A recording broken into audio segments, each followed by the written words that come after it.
నల్గొండ పట్టణంలోని ప్రముఖ మమతా స్కూల్ పూర్వ విద్యార్థుల ఆత్మీయ సమ్మేళనం ఆదివారం నల్గొండ పట్టణంలోని అమృత గార్డెన్ ఫంక్షన్ హాల్లో నిర్వహించారు. మమతా స్కూల్ 1995-96 బ్యాచ్ విద్యార్థులు హాజరయ్యారు. ఈ సందర్భంగా ఆటపాటలతో సంతోషంగా గత జీవిత అనుభవాలను ప్రస్తావించారు. అందరూ కలిసి ఒక చోట చేరుకోవడం చాలా సంతోషంగా ఉందని, ప్రతి సంవత్సరం ఇలాగే గెట్ టుగెదర్ పార్టీని చేసుకోవాలని, పాఠశాలలో విద్యార్థి జీవితం మనిషి జీవితంలో ఎనలేని మరుపురాని జ్ఞాపకాలను ఇస్తుందని, ప్రతి ఒక్కరూ తమ పాత జ్ఞాపకాలను నెమరు వేసుకునేందుకు గెట్ టుగెదర్ కార్యక్రమంలో ఏర్పాటు చేసుకోవాలని కోరారు. ఈ కార్యక్రమంలో పూర్వ విద్యార్థులు ఎండి సయ్యద్, కపిల్, రామకృష్ణ, వెంకటరమణ, చింతపల్లి లింగయ్య, జి పరమేష్, సత్తయ్య, రేణుక, గోవర్ధన్, ఎస్కే నయం, పానగల్ శ్రీను, బాబురావు, రాజేష్, నవీన్ కుమార్, కృష్ణయ్య, జానయ్య, బుర్ర నాగరాజు, రామాచారి, నాగరాజు, గోలి సైదులు, ఎండి రఫీ, ముకాముల్లా సైదులు, శ్రీకాంత్ రెడ్డి, రామకృష్ణ, శ్రవణ్ కుమార్, కపిల్, చెరుపల్లి సత్యనారాయణ, ఎండి రేష్మ,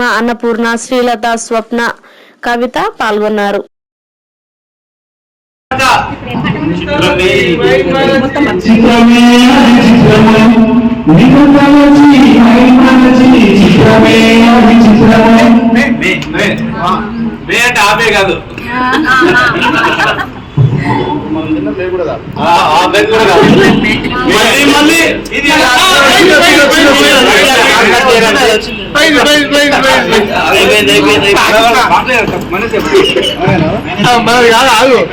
ఇంకా చర్చించుకుంటారు.